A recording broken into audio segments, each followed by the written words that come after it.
South China सी के अंदर Singapore, Japan और अमेरिका की मुश्तरका बहरी मशकें भी शुरू हो गई हैं और दो बहरी अड्डे जो हैं, दो बहरी बेड़े जो हैं इस वक्त वो अमेरिका के वो इस खित्ते में आ गए हैं।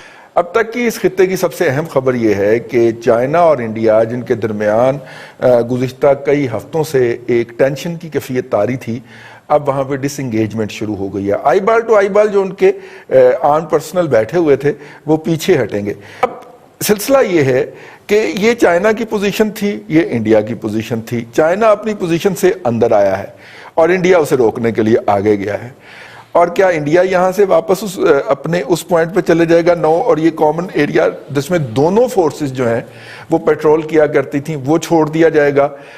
ये वो सारी डिटेल हैं जो कि जिसके आने का हम मुंतज़र हैं। ज़ाहिर है इंडिया की तरफ से ही आएंगी, चाइना की तरफ से तो वहाँ पे तो रजीम जो है वहाँ पे इस तरह का कोई तकल्लुफ़ नहीं किया जाता। इसके ऊपर बात करेंगे और साथ में अगर इसको कपल कर लें, इसके साथ क्लब कर लें कि इस वक्त साउथ चाइना सी के अंदर सिंगापुर, जापान और अमेरिका की मुश्तरका बहरी मशकें भी शुरू हो गई हैं और दो बहरी अड्डे जो हैं, दो बहरी बेड़े जो हैं इस वक्त वो अमेरिका के वो इस खित्ते में आ गए हैं। एक ताइवान में है, एक इन मशकों में शरीक है। तो क्या चाइना ने अपना एक महाज बंद करने की कोशिश की है? ये वो अहम सवाल है जो हम अपने पैनलिस्ट से की तरफ लेके जाएंगे। बरगेरी साहब से शुरू करते हैं। बरगेरी साहब, इंडिया ने डिसंगेजमेंट स्टार्ट कर दी है और इस वक्त इंडियन मीडिया जो है वो इसको अपनी एक बहुत बड़ी फतह करार दे रहा है मोदी की। लेकिन ये बताइएगा कि ये जो चाइना ने आगे आया था तो क्या वो चाइना उसी लेवल पे चला जाएगा? सर, मेरा ख्याल है रज़ी साहब कि ये जो इंडिया और चाइना का तनाज़ा है ये अगर इतना फौरी नौयत का होता और इतनी जल्दी हल होने वाला होता तो शायद इसका जवाब हम ये दे सकते थे कि जी इनके दरमियान मसला हल हो गया। बुनियादी तौर पर देखिए ये मसला पैदा क्यों हुआ और चाइना को इंडिया से क्या तहफ़्फ़ुज़ात थे, इंडिया के वो कौन से इक़दाम थे जिस तरह की प्लानिंग लेके, जो हिकमत अमली लेके, जो दुनिया के लिए एक सादी एक प्लान लेके वो निकला था, उसमें इंडिया ने उसको अपना एक हरीफ बना लिया और हर जगह पे चाइना की मुखालफत की। ये मुखालफतें जो हैं वो इस हद तक हैं कि इंडिया समझता है कि चाइना को वो किसी भी जगह पे रोकना चाहे तो रोक सकता है।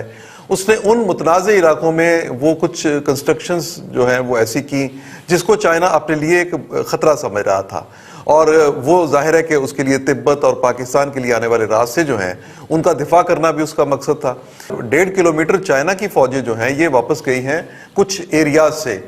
मोदी की जो वहाँ पे लद्दाख का दौरा था और उसके बाद मैं नहीं समझता कि उसके टारगेट्स को बहुत छोटे हैं।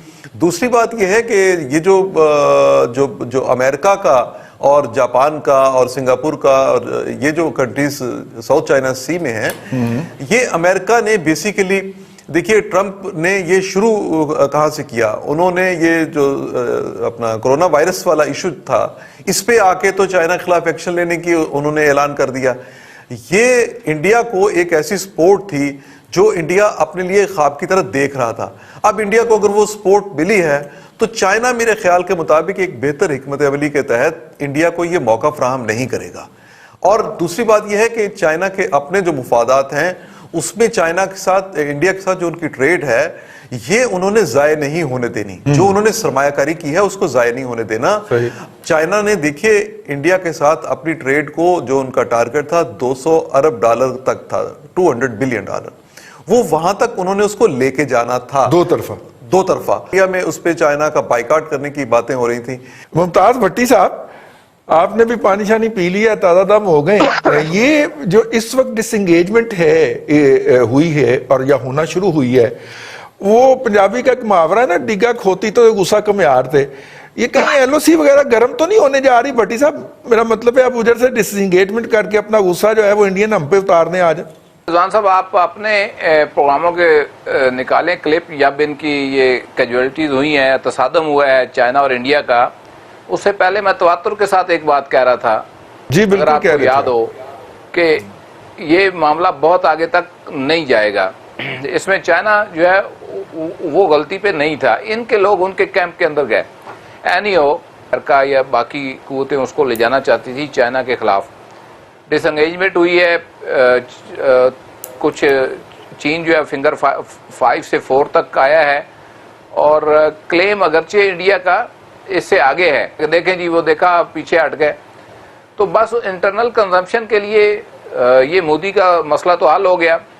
अब रह गई बात कि जी बॉर्डर के ऊपर दोबारा कोई ऐसा इशू ना हो, तो लगता नहीं है कि इस सारी जो सूरत हाल अब तक बिल्डअप हुई उसके बाद को मजीद गुंजाइश रह गई है या इंडिया इस हद तक दोबारा जाने की कोशिश करेगा। अरसलान भट्टी साहब, देखिए इंडियन जो हैं, मैं उनका मीडिया सुन रहा था, वो कहते हैं जी हमने जो 59 उनकी ऑनलाइन ऐप्स थी उनका बाइकाट किया और चाइना को जो है वो बाइकाट की धमकी दी, ट्रेड बाइकाट की, और कहा कि जनाब आइंदा किसी प्रोजेक्ट के अंदर चाइना को शरीक नहीं करेंगे। उसके नतीजे के अंदर चाइना अंडर प्रेशर आके तो डिसएंगेजमेंट हुआ। ये बड़ा फुल थ्रॉटल इस वक्त वो की इकोनॉमी और उनकी तजारत जो है वो बहुत ज्यादा है, उसके बगैर ना इंडिया चल सकता है, चाइना तो कहीं भी चल सकता है ना जी, उसको तो आपको पता ही है कि उस पर कोई ज्यादा उम्मीद हमें भी नहीं है।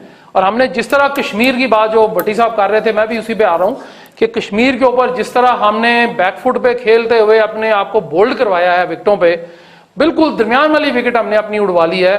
तो मुझे सिर्फ ये समझ नहीं आती है कि अभी भी हम दावा ये कर रहे हैं जी कि हम उनके साथ हैं, लेकिन मुझे समझ नहीं आ रही थी किस तरह का साथ है ये कि हम आउट भी हुए हैं, हम बोल भी नहीं रहे हैं।